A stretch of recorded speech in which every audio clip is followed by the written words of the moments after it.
Shabbat Shalom, everyone.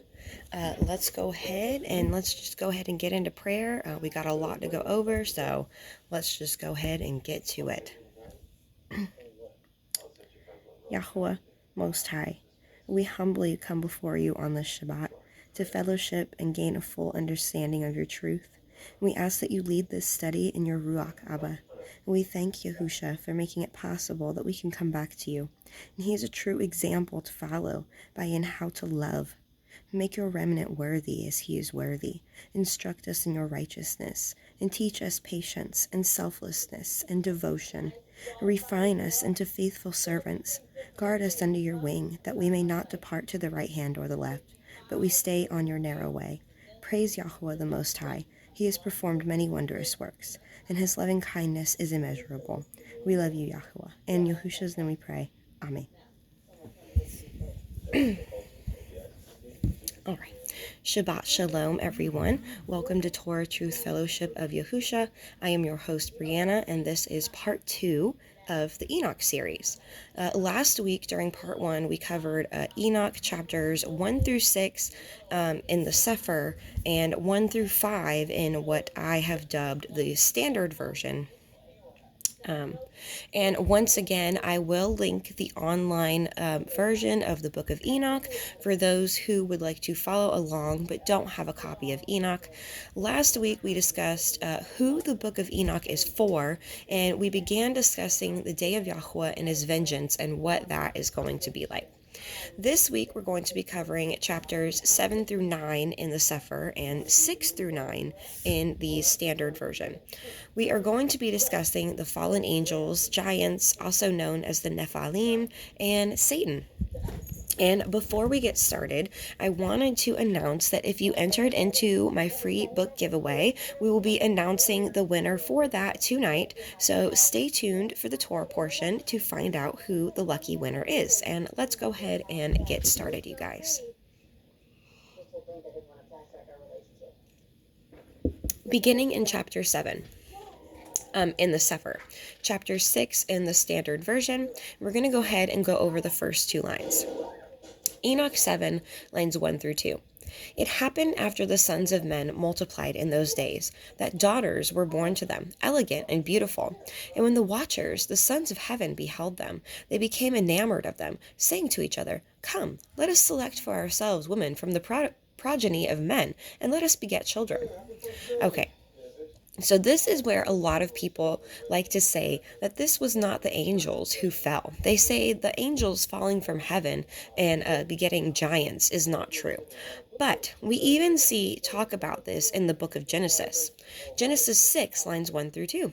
And it came to pass, when men began to multiply on the face of the earth, and daughters were born unto them, that the sons of Elohim saw the daughters of men, that they were fair, and they took them women of all the which they chose. The sons of Elohim, the sons of heaven, as they are called in Enoch, are the angels. And let's make it even clearer for those who still doubt. Let's take a look at this verse in the interlinear version. So this is the interlinear version of Genesis chapter 6, line 2. And the sons of Elohim saw that the daughters of men, that they were beautiful, and they took to them wives, whomever they chose. And let me go ahead. I'm going to pull up that so we can take a look at it. Give me a second.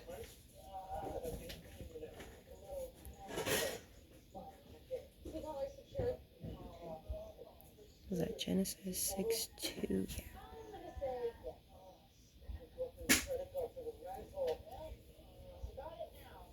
Yeah. All right, hold on.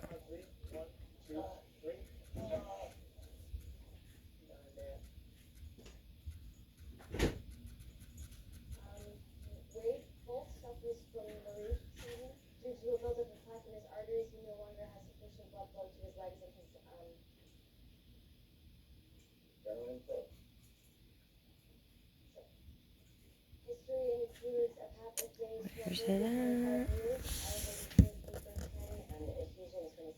Okay.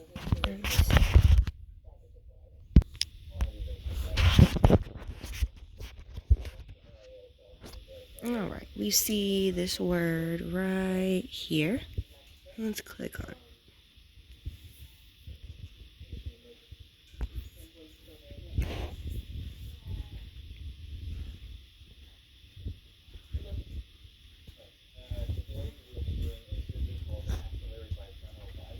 Check it out.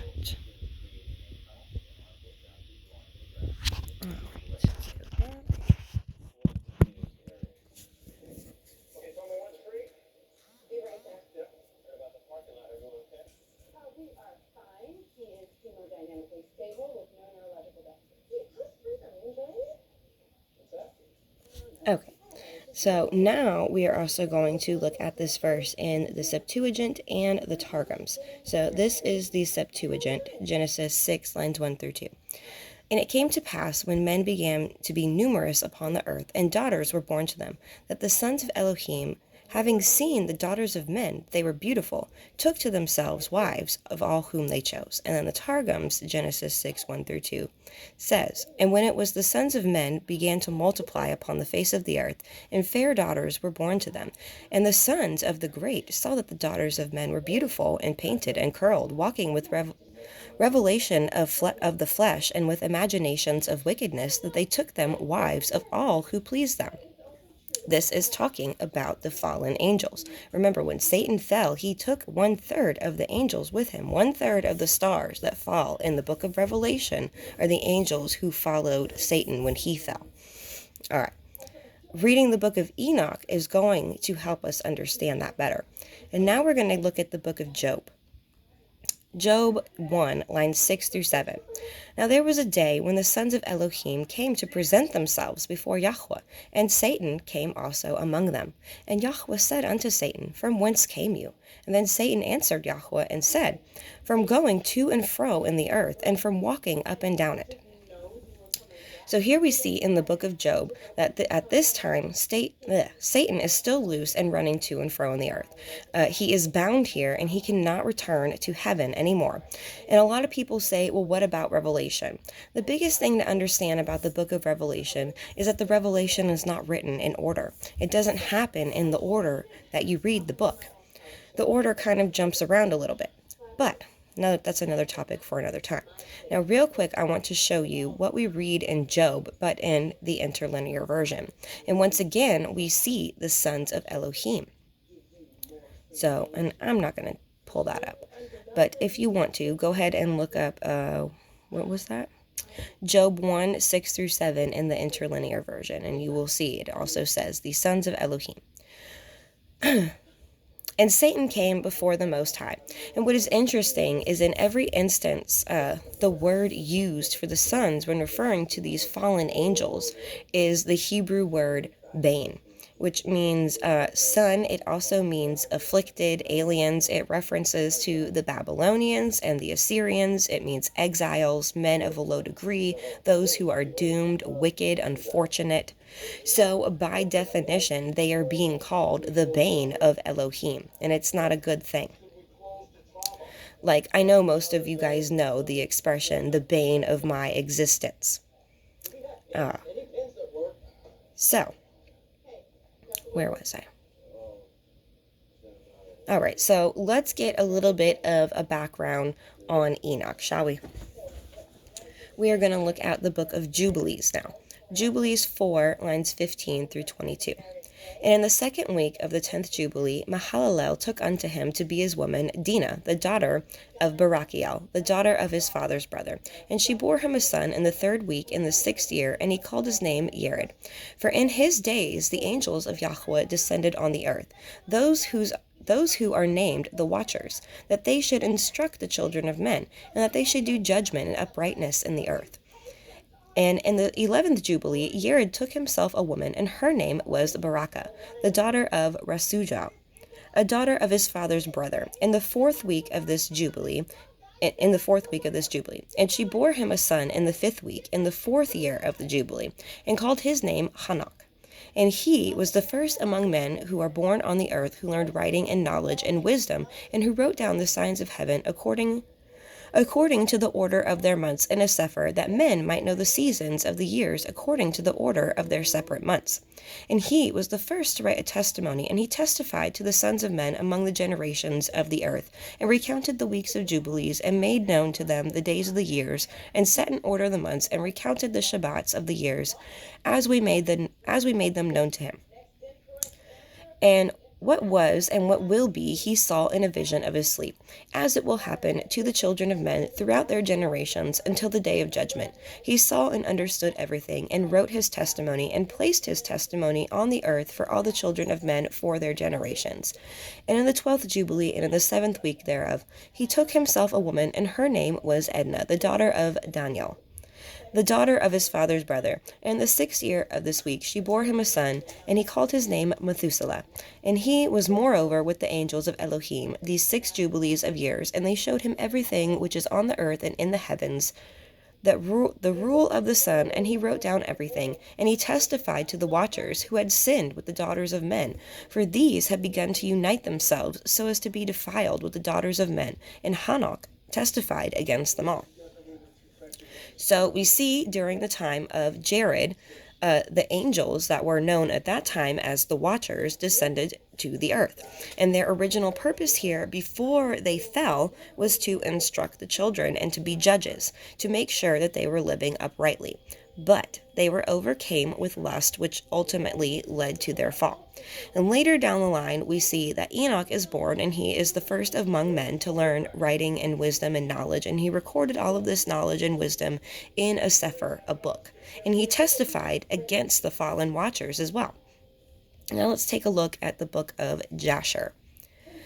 Jasher chapter 4, lines 17 through 19. And every man made unto himself an Elohim, lowercase e, and they robbed and plundered every man his neighbor, as well as his relative, and they corrupted the earth. And the earth was filled with violence. And their judges and rulers, who went to the daughters of men, and who took their women by force from their men, according to their choice.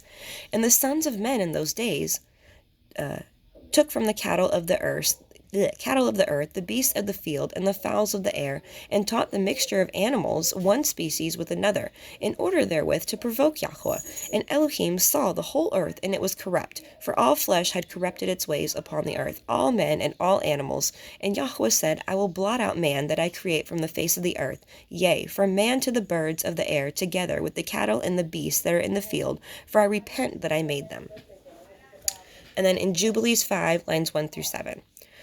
And it came to pass, when the children of men began to multiply on the face of the earth, that daughters were born unto them, that the angels of Elohim saw them on a certain year of this jubilee, that they were beautiful to look upon, and they took themselves women of all whom they chose, and they bore unto them the sons, that they were Nephaliym, which is the Hebrew word for giants. And iniquity increased on the earth, and all flesh corrupted its way, alike men and cattle and beasts and birds and everything that walks on the earth. All of them corrupted their ways and their orders, and they began to devour each other. And iniquity increased on the earth, and every imagination of the thoughts of all men was thus evil continually.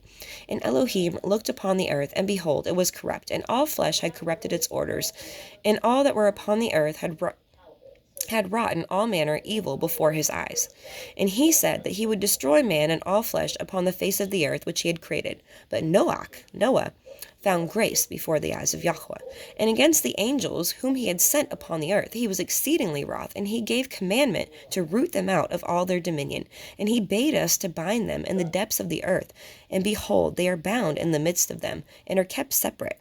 And against their sons went forth a command from before his face, that they should be smitten with the sword, and be removed from under heaven.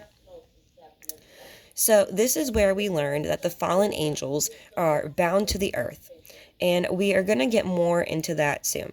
They are kept separate from the world, and a command also went forth to root out all of the giants in the earth as well. They couldn't keep up with feeding them, so the giants began eating all of their crops and their cattle, and when that wasn't enough, they began eating the people. Cannibalism. Now, moving back over to Enoch, we are on chapter 7, lines 3 through 4 in the Cepher, or chapter 6 still in the Standard Version. Enoch 7, 3 through 4. Then their leader, Shemiy'aza, said to them, I fear that you may perhaps be indisposed to the performance of this enterprise, and that I alone shall suffer for so grievous a crime. So, Shemiy'aza was one of the names of the fallen angels, and it's interesting. We're going to stay with me. We're going to get to it. So his name derives from Azza, or Uzzah, which means strength. And that's interesting because Shemiy'aza, he's not the original star that fell. He was the leader amongst the stars who decided to join the original star. And he is the star. He named himself also after the original star, but he's not the original star. And the Aramaic Targums show this. So if we look at the Targums, Genesis chapter 6, lines 1 through 3.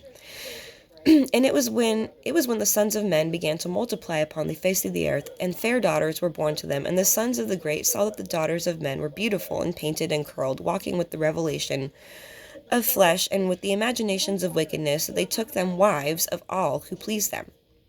So now we're going to jump ahead a little bit in the story. And I'm going to show you that he was not the original star that fell. He was just the leader of the rest who decided to join the original star. It was Shemiy'aza's idea to go and follow the original star. So if we look at Enoch 86, lines 1 through 5. Again, I looked attentively while sleeping and surveyed heaven above.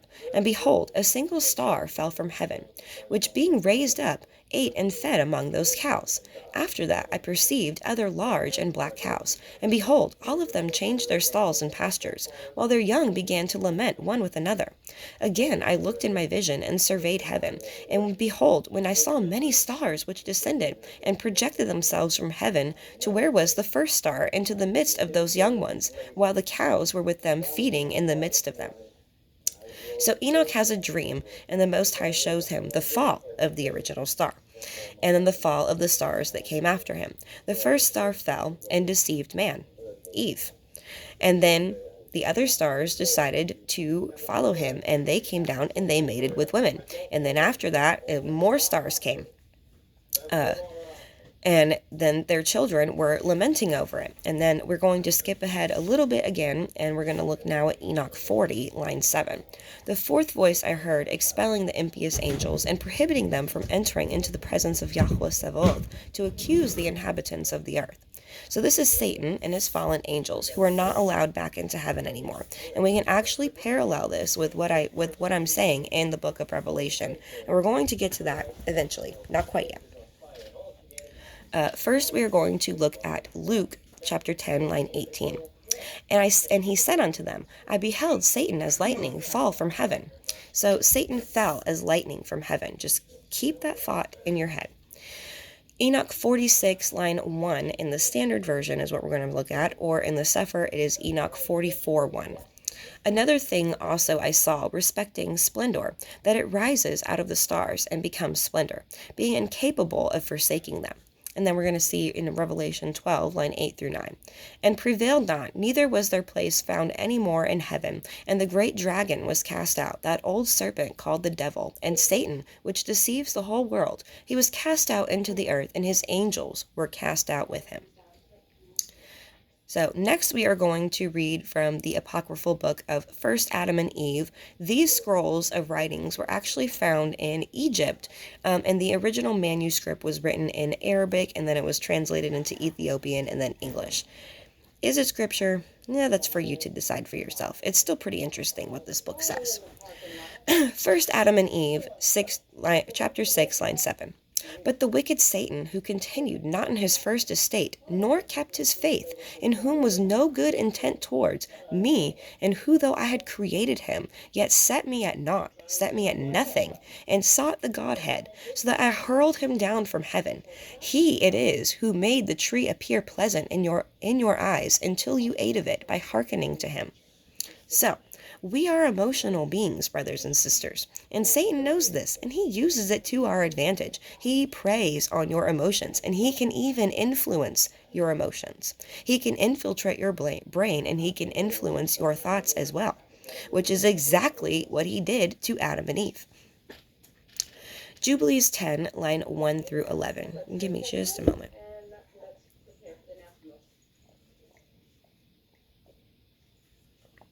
Okay.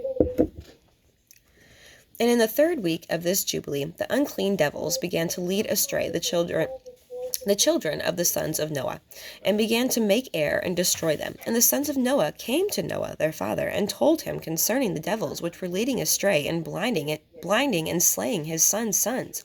And he prayed to Yahweh Eloheinu, and he said, Elohim, of the Ruachath of all flesh, who has shown mercy unto me, and saved me and my sons from the waters of the flood, and has not caused me to perish, as you did the sons of perdition. For your grace has been great towards me, and great has been your mercy towards my soul. Let your grace be lifted up upon my sons, and let not the wicked Ruachath rule over them, lest they should destroy them from the earth. But do you bless me and my sons, that we may increase and multiply and replenish the earth. And you know how your watchers, your fallen angels, the fathers of these Ruachath, these evil spirits, acted in my day. And as for these Ruachath, which are living, imprison them, and hold them fast in the place of condemnation, and let them not be destruction on the sons of your servant, my Elohim, for these are malignant and created in order to destroy, and let them not rule over the Ruachath of the living. For you alone can exercise dominion over them, and let them not have power over the sons of the righteous, from henceforth and forevermore. And Yahweh Eloheinu bade us all, and bind us. And the chief of the Ruachath, Mastema, came and said, Yahweh, Creator, let some of them remain before me, and let them hearken to my voice, and do all that I shall say unto them. For if some of them are not left to me, I shall not be able to execute the power of my will on the sons of men. For these are for corruption and leading astray before my judgment. For great is the wickedness of the sons of men. And he said, let the 10th part of them remain before him, and let 9 parts descend into the place of condemnation. And one of us he commanded that we should teach Noah all their medicines, for he knew that they would not walk in uprightness, nor strive in righteousness. And we did according to all his words. All the malignant evil ones were bound in the place of condemnation, and a 10th part of them we left, that they might be subject before Satan on the earth. So, after the angels fell, they began to lead men astray, to teach them all kinds of things like forging weapons and astrology and abortion. We're going to get to that pretty soon. And all kinds of wicked things.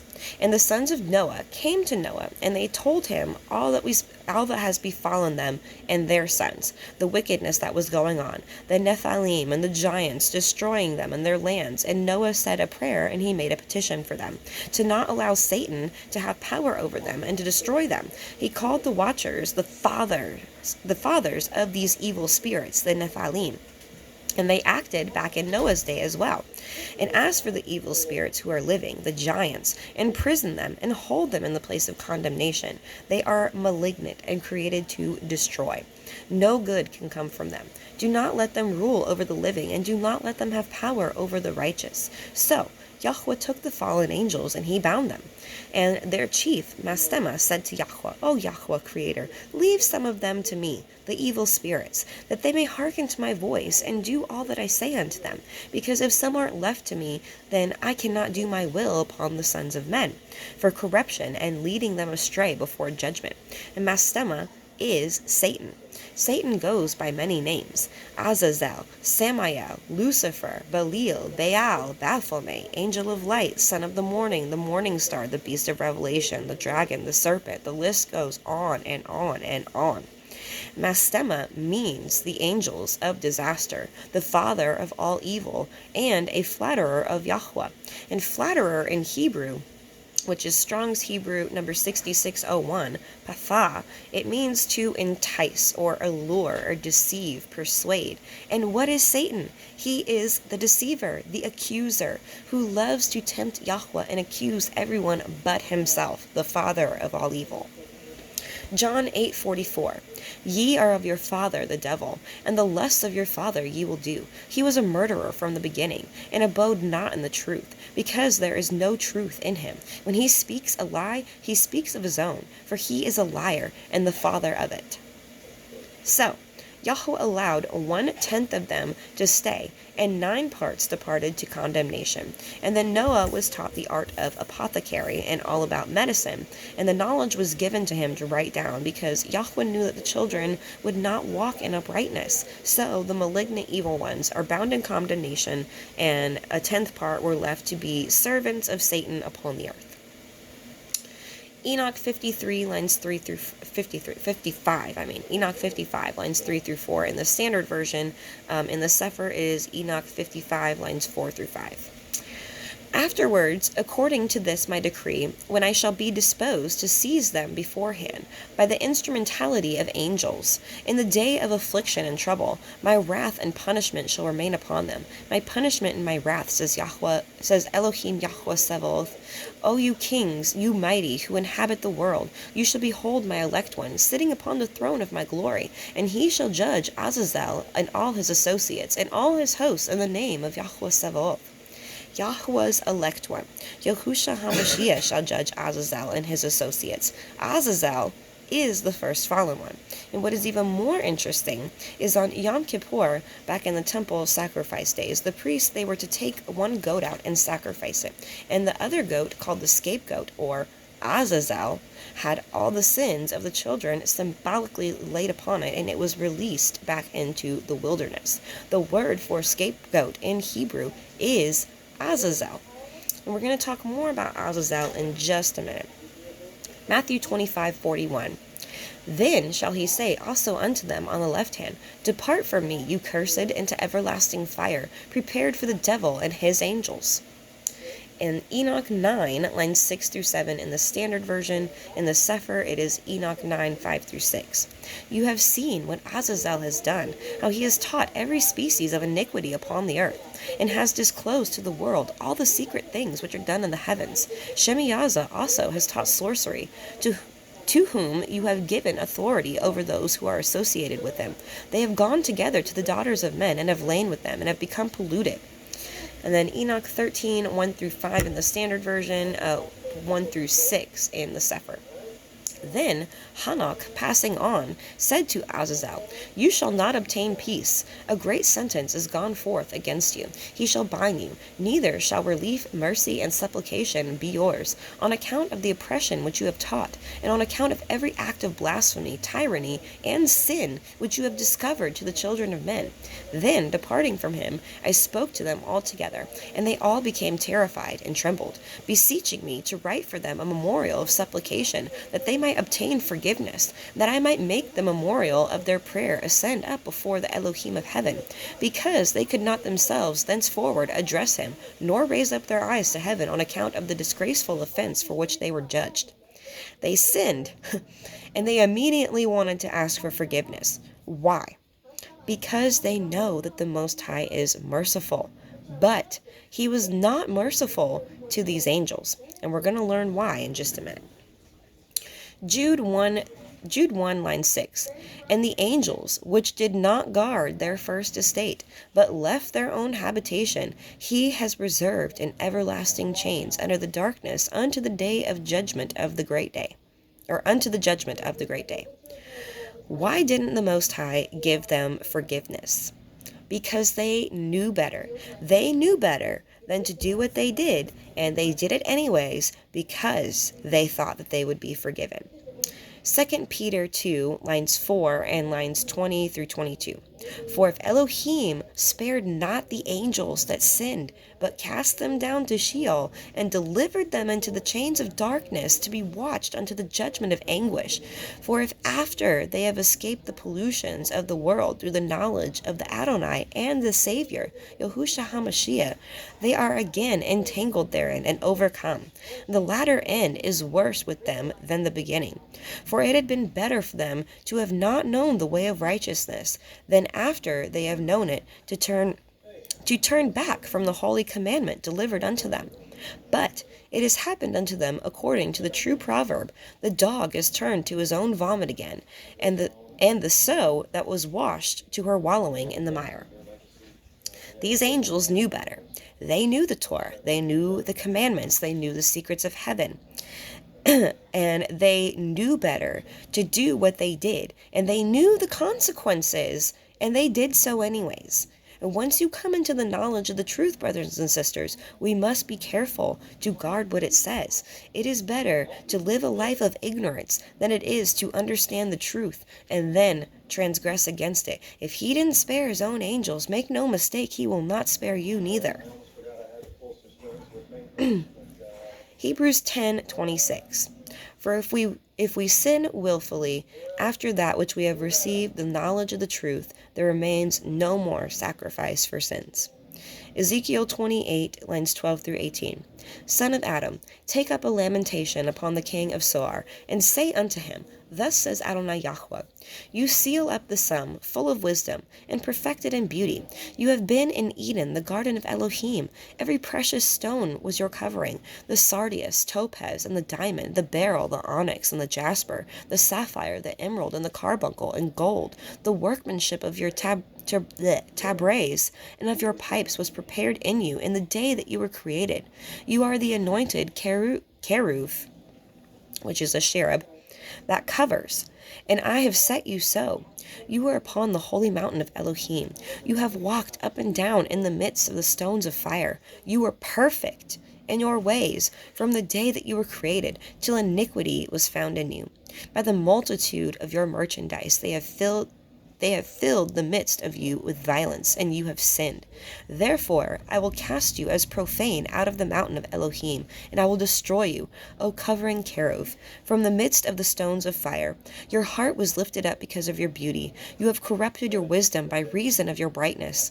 I will cast you to the ground. I will lay you before the kings, that they may behold you. You have defiled your sanctuaries by the multitude of your iniquities, by the iniquity of your traffic. Therefore will I bring forth a fire from the midst of you. It shall devour you, and I will bring you to the ashes upon the earth, and in the sight of all them that behold you. So the king of Cyrus, that's a front. Once again, that is another name for Satan. And why would it be King Tyrus? Because Satan enters into people. Remember Judas. Satan entered into Judas, and he betrayed Messiah. He led him to an animal. He led him to slaughter like an animal. Hebrews 6, lines 4 through 8.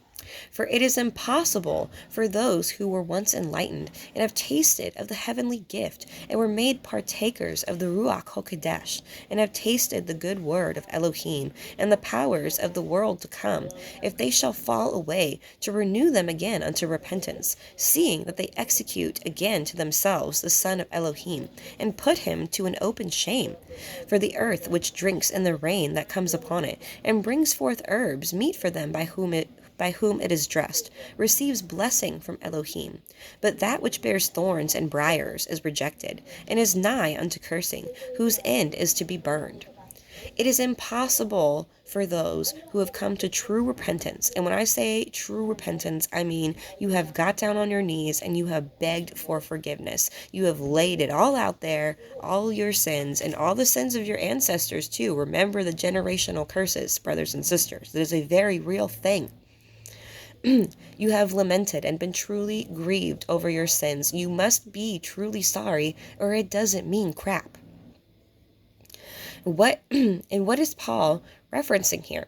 He says the earth brings forth her increase, or herbs, for those whom it is dressed by, who are tending to their fields. But that which bears thorns and briars is rejected and cursed, and in the end is burned.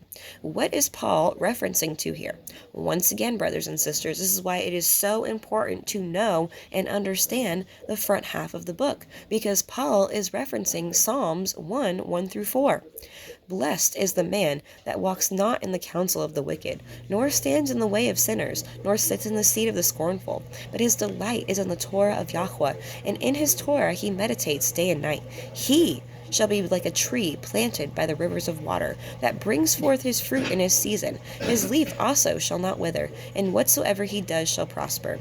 The wicked are not so, but are like the chaff which the wind drives away.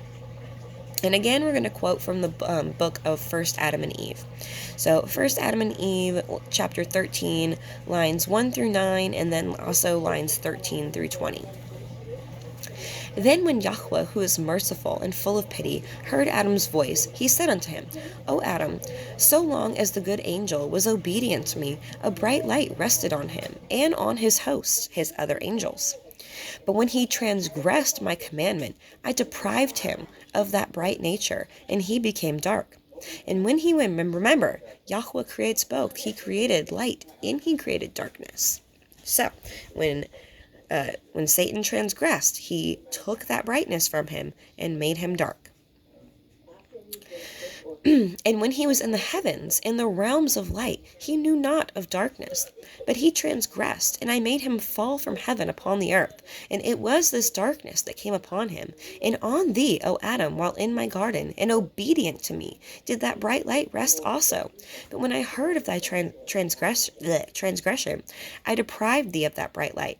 Yet of my mercy I did not turn thee into darkness, but I made thee thy body of flesh, over which I spread the skin, in order that it may bear the cold and heat. If I had let my wrath fall heavily upon thee, I should have destroyed thee. And had I turned thee into darkness, it would have been as if I had killed thee. But in my mercy I have made thee as thou art. When thou didst transgress my commandment, O Adam, I drove thee from the garden, and made thee come forth into this land, and commanded thee to dwell in this cave. And darkness came upon thee, as it did him who transgressed my commandment. Are you starting to understand now, brothers and sisters? Is it kind of starting to piece together? Give me just a moment.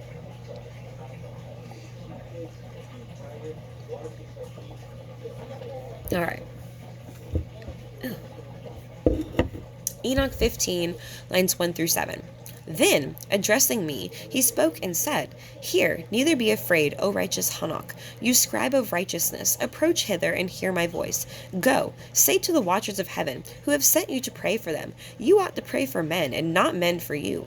Wherefore you have forsaken the lofty and holy heaven, which endures forever, and have lain with women, have defiled yourselves with the daughters of men, have taken to yourselves women, have acted like the sons of the earth, and have begotten Nephaliym. You being spiritual, holy, and possessing a life which is eternal, have polluted yourselves with women, have begotten in carnal blood, have lusted in the blood of men, and have done as those who are flesh and blood do. These, however, die and perish. Therefore have I given to them women, and that they might cohabit with them, and that sons might be born of them, and that this might be transacted upon earth. But you, from the beginning, which were made spiritual, possessing a life which is eternal, and not subject to death forever. Therefore I made not women for you, because, being spiritual, your dwelling is in heaven.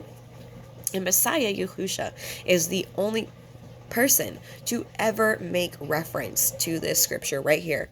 In Matthew 22, lines 29 through 30, he says, Yahusha answered and said unto them, Ye do err, not knowing the scriptures, nor the power of Elohim. For in the resurrection they neither marry nor are given in marriage, but are as the angels of El in heaven. What scriptures could he have possibly been talking about? Because the book of Enoch is the only book that says anything on that matter. Anything is the only one. Sirach 34, lines 18 through 19. He that sacrifices of a thing wrongfully gotten, his offering is ridiculous, and the gifts of the unjust men are not accepted. El Elyon is not pleased with the offerings of the wicked, neither is he pacified for the sin by the multitude of sacrifices. In Sirach 5, 2 through 7. Follow not your own mind and your strength, to walk in the ways of your heart, and say not, Who shall control me for my works? For Yahweh will surely revenge your pride. Say not, I have sinned, and what harm has happened unto me? For Yahweh is long-suffering. He will in no wise let you go. Concerning appropriation, Lucy, hold on, guys, my cat. Will you get down? Okay, where was I?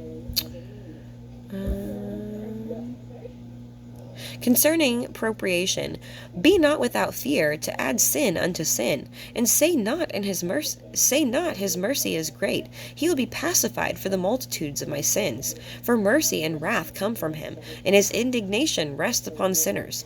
Make no tarrying to turn to Yahweh, and put not off from day to day. For suddenly shall the wrath of Yahweh come forth, and your security you shall be destroyed, and perish in the day of vengeance. And Sirach 7, 8 through 9.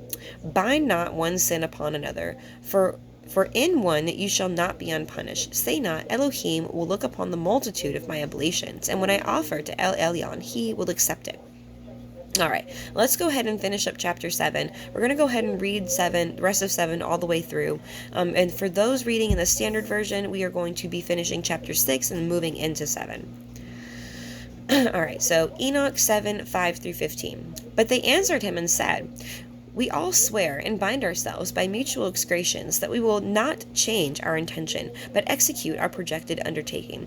Then they all swore together and all bound themselves by mutual excretions. Their whole number was 200, who descended upon Ardis, which is the top of Mount Sherman. The mountain, therefore, was called Sherman, because they had sworn upon it and bound themselves by mutual excretions. These are the names of their chiefs: Shemiy'aza, who was their leader; Uraka Baramel. I'm going to say that's Uraka Baramel.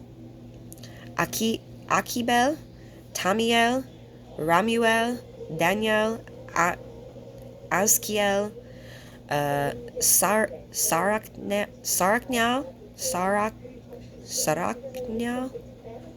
Aza'zel, Armors, Batrael, Anan, Zavebe. I don't know how to say that one. Some of these are kind of hard to say, you guys. Please bear with me. Samsavel, Atrael, Toriel, Yamoliel, and Araziel. And these were the perfects of the 200 angels, and the remainder were all with them. They took women, each choosing for himself, whom they began to approach, and with whom they cohabited, teaching them sorcery, incantations, and the dividing of roots and trees. And the women, conceiving, brought forth Nephaliym, giants. And they bore to them 3 races. First, the great Nephaliym. The Nephaliym brought forth the Nephaliym, and the Nephaliym brought forth the Elud. And they existed, and each class got smaller. So the Nephaliym, they were huge. And the Nephaliym, they were a little bit smaller. And then the Eluds were even smaller. When you think of an Elud, think of Goliath. Goliath was an Elud. He was one of the last giants. And they existed, increasing in power according to their greatness, whose stature was each 300 cubits. These devoured all the labor of men until it became impossible to feed them, when they turned themselves against men in order to devour them, and began to injure birds, beasts, reptiles, and fish, to eat one another's flesh, and to drink their blood. Then the earth reproved the unrighteous.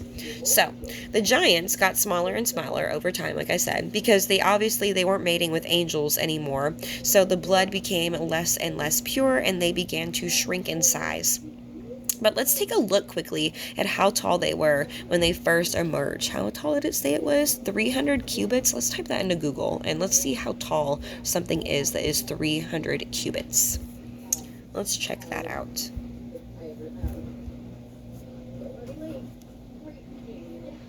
Let's see how tall these guys first were when they emerged into the earth. So, let's see. 300 cubits.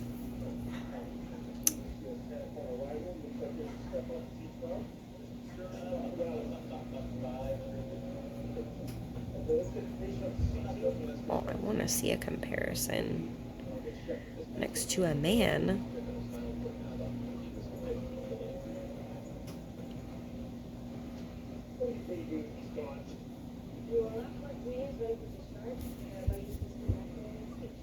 Well, this is not very helpful. Apparently, Noah's Ark was 300 cubits. 300. Maybe if I type it out, I'll get something better. I want a comparison next to a man.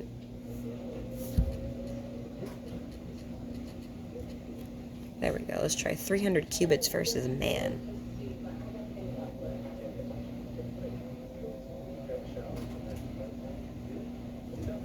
So, okay, hold on. Let's see. Let's try, how tall is that in feet? Let's see. Google. How tall is 300 cubits in feet? 300 cubits in feet. 510 feet. 510 feet. Let's look at something that's 510 feet. There we go.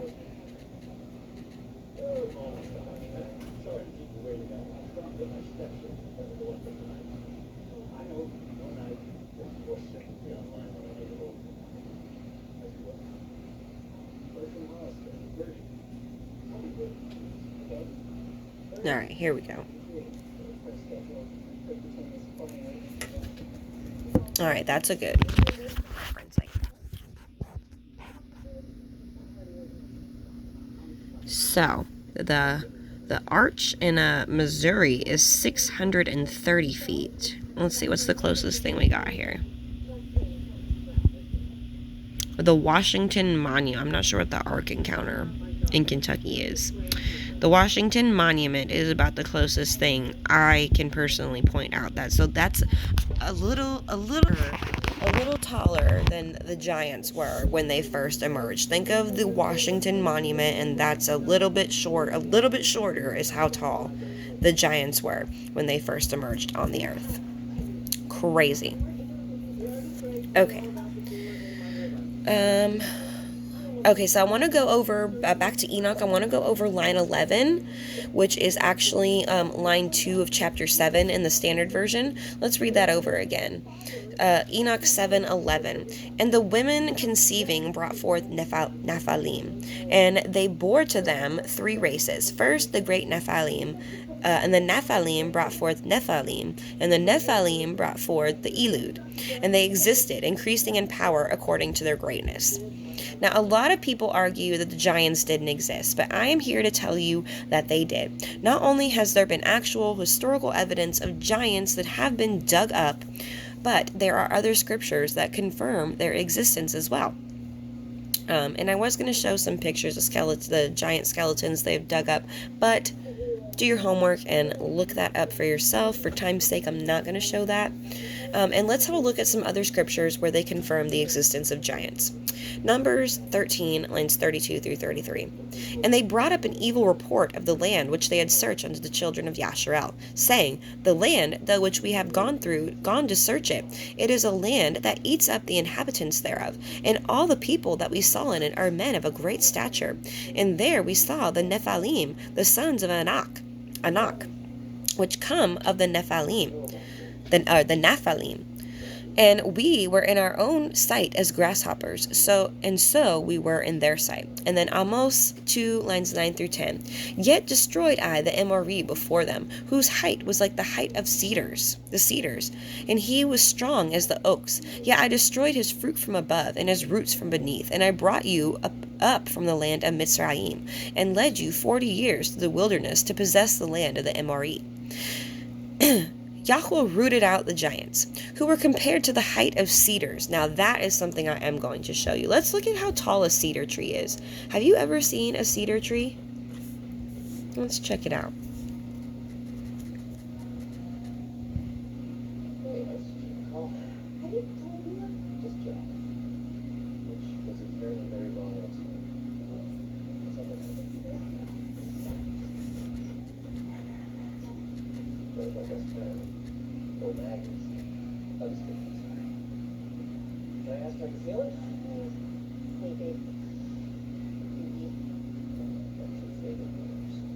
So, let me see. I'm trying to find a good one.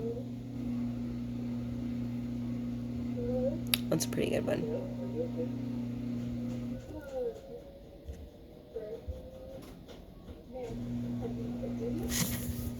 Check this out.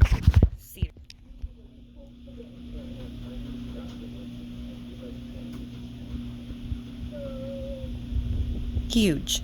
Says this one is 18 feet. That's still, I mean, it's been a while since they were first created this is in the time of Moses, so, from the time that they had descended in the time of Jared to the time of Moses, that's a long time. They'd shrunken quite a bit, but 18 feet, that's still pretty tall. Okay. So, the same as he freed the children from Egypt, he also rooted out the giants. All these things are done by the hand of Yahweh. 1 Samuel 17, line 3 through 4. And the Pelishtim stood on a mountain on the one side, and Yasharel stood on a mountain on the other side. And there was a valley between them. And there went out a champion out of the camp of the Pelishtim, named Goliath of Gath, whose height was 6 cubits and a span. So here we see it talking about Goliath, the giant who David smote, being just a 10-year-old little boy. He was the smallest and weakest of his brothers, and he is who Yahweh chose as his champion. Because even though David was small and not very strong, he was upright in heart. And he walked in Yahweh's Torah. Yahweh searches the heart, not your strength or your ability or any of that. He can give you those things. What he can't give to you is an upright heart. You have to first make the choice to follow his ways and become upright in heart. You have to want to be upright in heart. He can't just make you want it. You're not a robot. He doesn't control us like that. We have to choose it. We have a choice. We have free will. And then the rest will fall into place. You have to want it, brothers and sisters. Otherwise, it's just vanity. Deuteronomy 3, line 11. For only Og, king of Bashan, remained of the remnant of the Nephaliym. Behold, his bedstead was a bedstead of iron. Is it not in Rabbath of the children of Ammon? 9 cubits was the length thereof, and 4 cubits the breadth of it, after the cubit of a man. And then 1 Chronicles 11:23. And he slew a Mitzri, a man of great stature, 5 cubits high, and the Mitzri's hand was a spear like a weaver's beam. And he went down to him with a staff, and plucked the spear out of the Mitzri's hand, and slew him with his own spear. These things did Benayahu, the son of Yahuyada, and had the name among these 3 mighties. Behold, he was honorable among the 30, but attained not to the first 3. And David set him over his guard. And before we move on as well, a lot of people too ask the question, well, how did the Nephaliym survive the flood? How come we see the giants before and after the flood? And to get the answer to that, I highly suggest looking up a brother in the faith and also an elder. His name is Rob Skiva. This brother has been in the faith for over 20 plus years. So I do consider him an elder.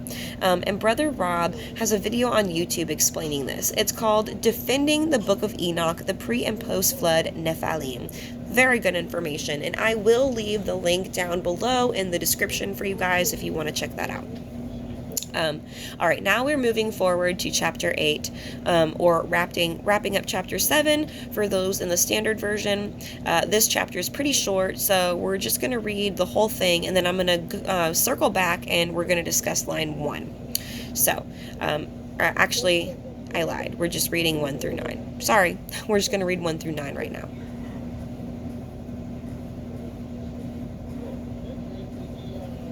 So, is this right?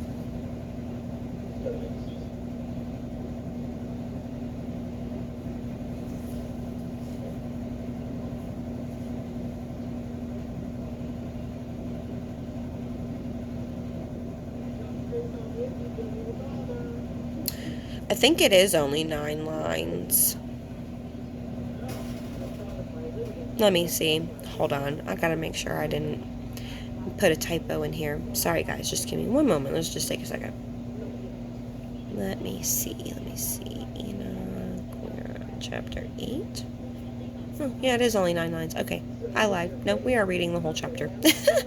Okay. So, chapter 8, or in the standard version, we're wrapping up chapter 7. Into chapter 8. All right, so Enoch 8, lines 1 through 9. Moreover, Aza'zel taught men to make swords, knives, shields, breastplates, the fabrication of mirrors, and the workmanship of bracelets and ornaments, the use of paint, the beautifying of the eyebrows, stones of every valuable and select kind, and all sorts of dyes, so that the world became altered. Impity increased, fornication multiplied, and they transgressed and corrupted all their ways. Amazarach taught all the sorcerers and dividers of roots. Armers taught the solution of sorcery. Barakiel, the observers of the stars. Akibiel, signs, and Tamiel taught astronomy. Azradel taught the motion of the moon, and men being destroyed cried out, and their voice reached to heaven. All right, so let's circle back to the beginning. I want to talk about line 1. This is where a lot of people start to freak out because they lean on their own understanding and now assume that because the fallen watchers taught these things that they are all inherently evil. But that isn't so, and I'm going to show you that. Remember, brothers and sisters, Satan got his knowledge from the Most High too. It isn't his own knowledge that he has, even to this very day. It's not his knowledge. He got his knowledge from the Most High, and then he put his own perverted twist on that knowledge. Satan takes what Yah creates and he perverts it and he uses it for evil. And the biggest one he does is falsify things. He falsifies information, falsifies science, he falsifies everything. So let's read line 1 again. Enoch 8:1. Moreover, Aza'zel taught men to make swords, knives, shields, breastplates, the fabrication of mirrors, and the workmanship of bracelets and ornaments, the use of paint, the beautifying of the eyebrows, stones of every valuable and select kind, and all sorts of dyes, so that the world became altered. So, people use this one to say that wearing jewelry is forbidden because the fallen watchers taught it, and they teach that because the fallen angels taught this stuff, that it's all evil. But let's test that. Like a sword. Is a sword inherently evil? No. Can it be used for evil? Absolutely. Can it also be used for good? Yes. Has the Most High not used the power of the sword to cast down wicked men? Or forging metal, or apothecary? All of these things can be used for good or for evil. Let's take a look at some examples where they are used for good. Let's take it all the way back. We're going to go back to Exodus 31, lines 1 through 9. And Yahweh spoke unto Moshe, saying, See, I have called by my name Batzalel,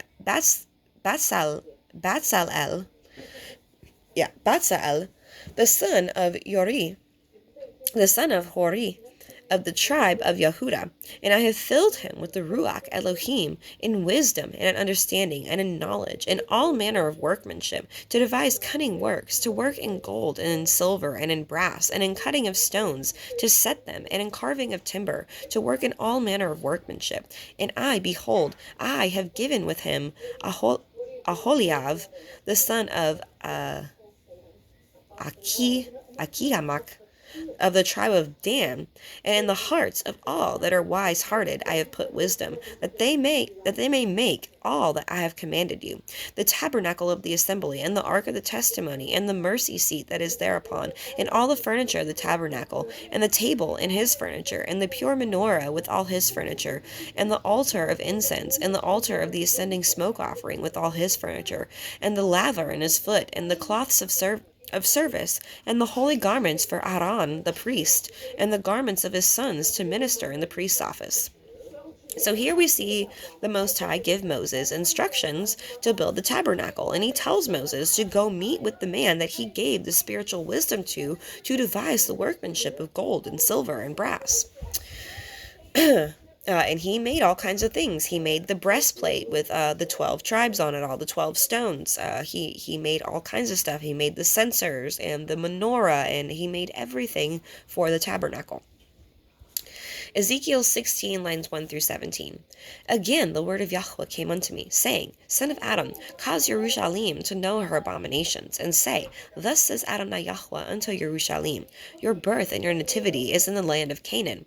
Your father was an Amori, and your mother a Hittite. And as for you, your nativity, in the day that you were born, your navel was not cut, neither were you washed in the water to supple you. You were not salted at all, nor swaddled at all. None I pitied you to do any of these unto you, to have compassion upon you. But you were cast out into the open field, to the loathing of your person, and in the day that you were born. When I passed by you and saw you, polluted in your own blood. I said unto you, when you were in your blood, live. Yea, I said unto you, when you were in your blood, live. I have caused you to multiply as the bud of the field, and you have increased and waxen great, and you are come to excellent ornaments. Your breasts are fashioned, and your hair is grown, whereas you were naked and bare. Now, when I pass by you and look upon you, your time was the time of love, and I spread my skirt over you and covered your nakedness. Yea, I swore unto you and entered into a covenant with you, says Adonai Yahweh, and you became mine. Then I washed you with water. Yea, I thoroughly washed away your blood from you, and I anointed you with oil. I clothed you also with broidered work, and shod you with antelope skin, and I girded you about with fine linen, and I covered you with silk. I decked you also with ornaments, and I put bracelets upon your hands, and a chain on your neck, and I put a jewel on your forehead, and earrings in your ears, and a beautiful crown upon your head. Thus were you decked with gold and silver, and your raiment was of fine linen and silk and broidered work. And you did eat fine flour and honey and oil, and you were exceedingly beautiful, and you prospered into a kingdom, and your renown went forth from among the heathen for your beauty, for it was perfect through my comeliness, which I had put upon you, says Adonai Yahweh.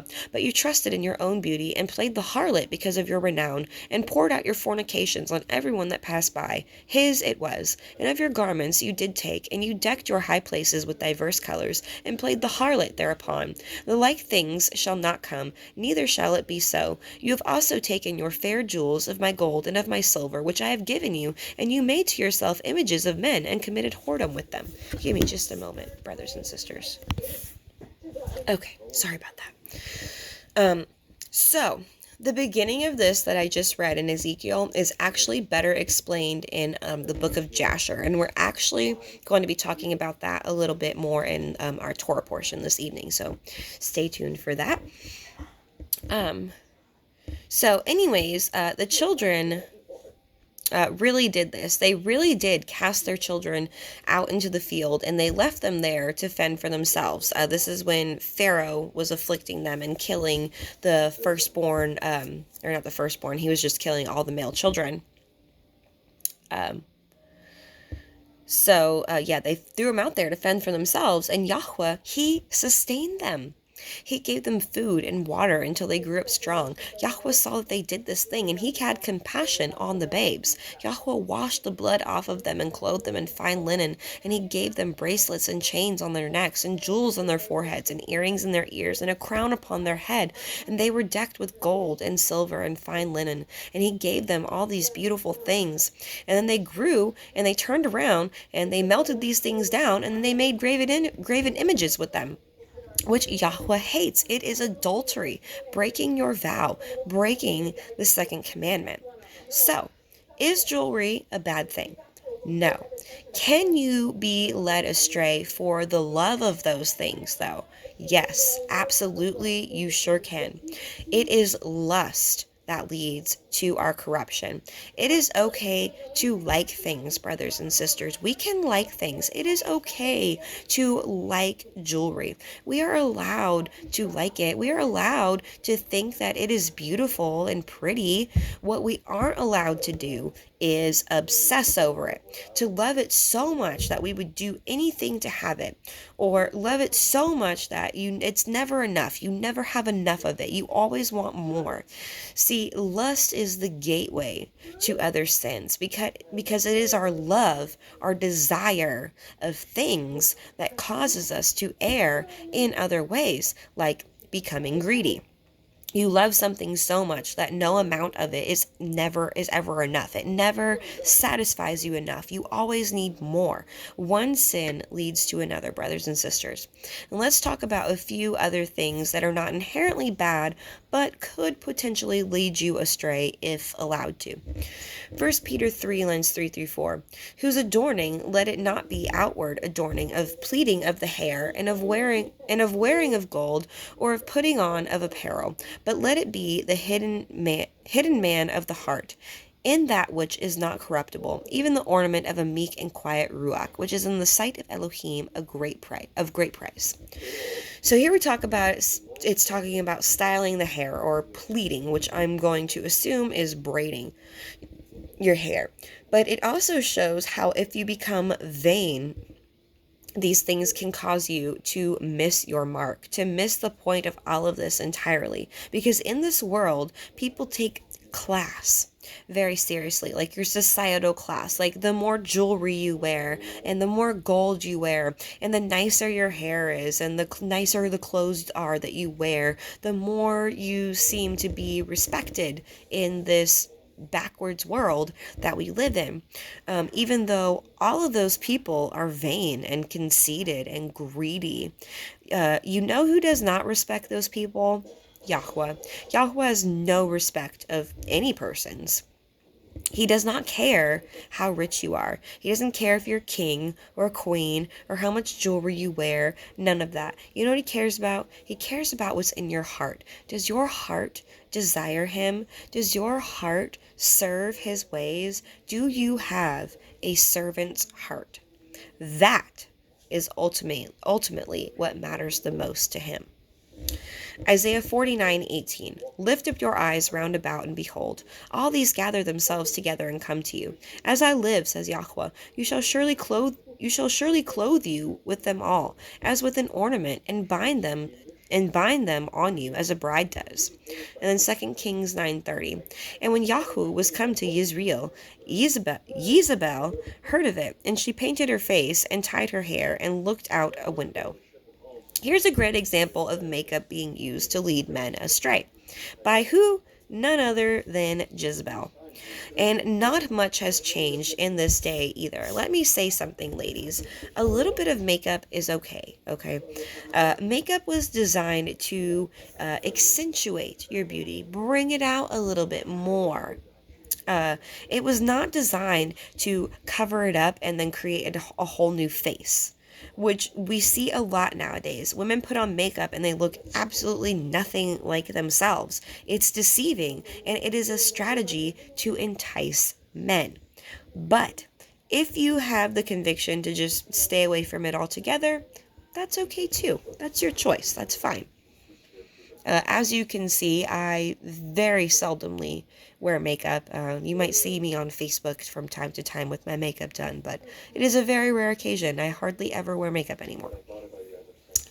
Jeremiah 4:22. For my people are foolish. They have not known me. They are sottish children, and they have no understanding. They are wise to do evil, but to do good they have no knowledge. Jeremiah 4:30. And when you are spoiled, what will you do? Though you clothe yourself with crimson, and though you deck yourself with ornaments of gold, and though you rent your face with painting, in vain shall you make yourself fair. Your lovers will despise you, and they will seek your life. For I have heard a voice as a voice of a woman in travail, and the anguish as of her that brings forth her first child, the voice of the daughter of Sion that bewails herself, that spreads her hands, saying, Woe is me now, for my soul is wearied because of murderers. Do you see, brothers and sisters, the children were seeking for love in all the wrong places? Just like today, everyone is looking for love, and not many are looking for Yah. I remember being a teenager, and I really struggled with my image and my freckles. For a very, very long time, I did not like my freckles. I wore so much makeup that you literally could not tell that I even had them. I would take off my makeup and people would be so shocked that my face was completely covered in freckles. I struggled with how I looked for a long time. I did not have any love for myself at all. And ultimately, my husband and having children is what changed my perspective. Having a man tell me how beautiful I am without all that stuff on my face was really the biggest self-worth booster. And my children, of course. Nothing is better than hearing your children speak love to you. And it definitely means the most coming from them, for sure. And that is where they've been... And that is where they've led society to be today. We live in a world full of body image issues. Instead of loving ourselves just the way that Yahweh made us, we hate ourselves and we want to change everything about ourselves. And whatever we hate about ourselves, we just change it to something that 9 times out of 10 does not look natural. Sirach 38:4. Yahweh has created medicines out of the earth, and he that is wise will not abhor them. He talks about the art of apothecary. Yahweh created the plants not just to be eaten, but also for medicine, the medicine of the earth. And this is actually something the Most High has really been pressing on my spirit lately to study up on. All the man-made medicine, I mean, it is bad for you. It is actually called pharmakia. And does that sound familiar to you? It is because that is where the word pharmaceutical derives from. The definition of pharmakia is a form of sorcery or witchcraft, and if you don't believe me, you can look it up. Brothers and sisters, do you hear me? Are you truly hearing what I am saying? Modern medicine is not science. It is pharmakia. It is witchcraft. It is black magic. Are you hearing what I am saying? Where was I? It is black magic. All of it, brothers and sisters. When you take your medication, you are ingesting Satan's dark magic. Pharmaceuticals are actually a really great way to understand how Satan operates. You guys have heard me say a lot that Satan, he is a backdoor kind of guy. He likes to take the easy way out, and there is always terms and conditions with his use of magic. Pharmaceuticals really point that out for us. Sure, Satan can heal you with his magic poison, and sure, modern medicine can heal you, but, and that is a really big but. At what cost? Well, the cost of your health, that is. Have you ever wondered why all these medications have so many side effects? And most of them are really, really awful things. That is because that is how Satan operates, guys. He is deceitful. He gives you this magic that's supposed to cure you, and it starts working, and then all of a sudden other things start going wrong. You now have other health issues because Satan is like a genie. And genies are always depicted as like tricksters and deceitful. They trick you, and you always have to be very careful with how you word your wish. Well, ding ding ding, Satan works the exact same way. You want to cure the pain in your back? Well, that pain starts going away, but now you're having really bad pain in your legs, so you get some medicine for that. And now you're depressed and you're suffering from suicidal thoughts, and then so on and so forth. And I actually kind of just vaguely explained something that personally happened to me while on a certain medication. I'm not going to talk about that at the moment. It's for another day. Natural derived medicines are okay. I would still check out ingredients, but anything that isn't natural is pharmakia, brothers and sisters. And for those who are on medications, who truly believe that they cannot stop taking them or they will die, let me leave you with something to think about. Are you really that faithless? Do you really think that you serve an Elohim who would just let you die? Do you really think that he is not powerful enough to heal you? You really do not believe that he can heal you. You don't believe that. Because if you do, then you need to check your spirit and you need to gain some faith. It offends him for you to think that way. And rightfully so, seeing as he is the one and the only one in the whole world who can actually truly heal us. Deuteronomy 18:10. There shall not be found among you anyone that makes his son or his daughter pass through the fire, or that uses divination, or one that practices sorcery, or an enchanter, or a witch. So, as you can see, I'm sure we already know that we are forbidden from, child sacrifice, divination, which is like a Ouija board, tarot cards, things like that, sorcery, enchantment, and witchcraft. And one thing I do want to clarify too, a lot of people confuse them, but there is a difference between astronomy and astrology. Astronomy is the study of the stars and their position in the sky. Astrology deals with the zodiac signs and magic. Not for us. Matthew 2, lines 1 through 2. When Yahusha was born in Beit Lashem of Yahud in the days of Herod the king, behold, there came Magi from the east to Jerusalem, saying, Where is he that is born of the king of the Yahudim? For we have seen his star rising in the east, and we are come to worship him. And when Yahusha was born, the stars aligned, which is actually Jupiter and Saturn. And I do apologize for saying their pagan names. I really hate using them. And for those who don't know, yes, they are pagan names. They are named after Roman gods. But most people won't know what in the world I'm talking about if I use their true names. So Saturn's real name is Shabbatai, and Jupiter's name is Sedek. The children back then followed the stars and the moon, and they had to track the feast days, and they had to know what day that the seventh day of the week was on. Hence why Saturn's real name is Shabbatai. The wandering star can always be seen on the Shabbat. And they knew Messiah would be born by the signs they were given in the sky, just as we will know that the end is near by the signs Yahweh will give us in the sky. And the same thing happened when Abraham was born. There was a star in the sky that indicated his birth, and 3 wise men knew it, and they came to his father's tent. But that is another story for another time. I actually want to say we talked about that in one of my Torah portions. So, and we are getting close, guys. Chapter 9 is pretty short. All right, Genesis 1:14. And Elohim said, "Let there be lights in the expanse of the heaven to divide the day from the night, and let them be for signs and for appointed feasts and for days and years." And then Enoch 46, lines 1 through 6. After this I beheld the secrets of the heavens and of paradise according to its divisions, and of the action of mankind, as they weight in their balances. I saw the habitations of the elect and the habitations of the holy, and there my eyes beheld all the sinners who denied Yahweh of glory, and whom they were expelling from there and dragging away. As they stood there, no punishment proceeding against them from Yahweh Sebaoth.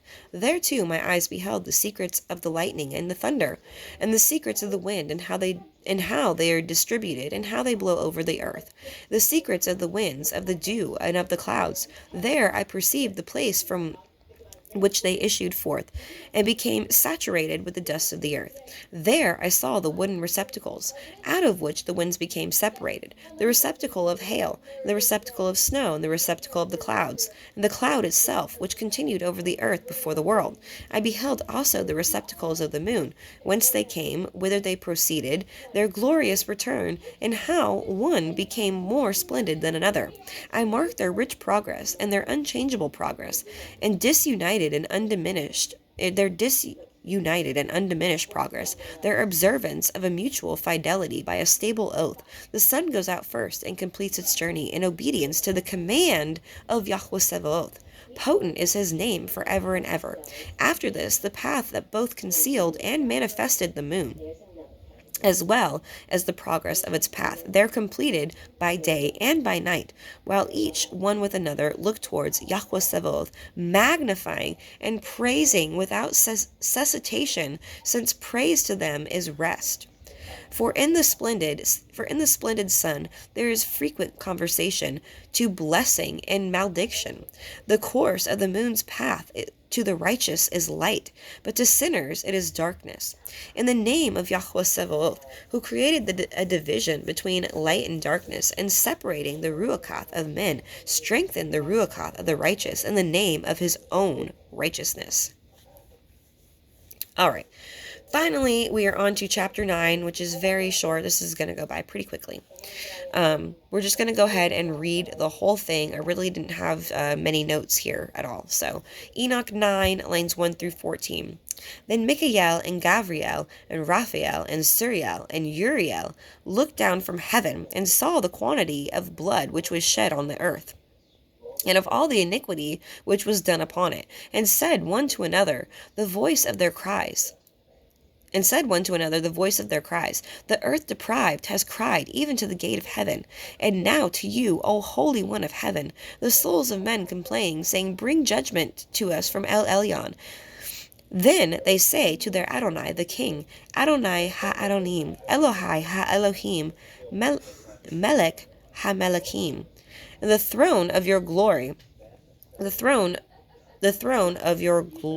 glory is forever and ever, and forever and ever is your name sanctified and glorified. You are blessed and glorified. You have made all things. You possess power over all things, and all things are opened and manifest before you. You behold all things, and nothing can be concealed from you. You have seen what Aza'zel has done, how he has taught every species of iniquity upon the earth, and has disclosed to the world all the secret things which are done in the heavens. And Shemiy'aza also has taught sorcery, to whom you have given authority over those who are associated with him. They have gone together to the daughters of men, and have lain with them, and have become polluted. So this chapter is the angels making a petition to the Most High. Yahweh's angels, the ones that are still in heaven, they see what Aza'zel and Shemiy'aza and all of their followers who were once their brethren are now doing. So they begin petitioning to Yahweh. And they're like, this is what's going on down there. And like, you haven't told us what to do about it. We need to know what to do. And that is what we are going to actually get into next week. And I want to see if it tells me what this means right here. Hold on. Let me see. Okay, so yeah, I want to read line 3 over again, and I want to tell you what this means. So it says, "And now to you, O Holy One of Heaven, the souls of men complain, saying, bring judgment to us from El Elyon. And they say to their Adonai, the King, Adonai Ha-Adonim," which means, which is a title of Yahushua HaMashiach. So bring us the Adonai of Adonais, Elohai Ha-Elohim, which is a Hebrew description of the creator that is transliterated into the text of this Cepher. Okay. And it doesn't tell me what Melech. Okay, King Melech, the name of two Yasharalim in the valley of Yasharal. So, okay. Okay, so they said to bring Yahusha, bring us, okay, alright. So the whole King of King, dare I say it, Lord of Lords, I hate that saying. But that's what this is basically saying right here. So, alright.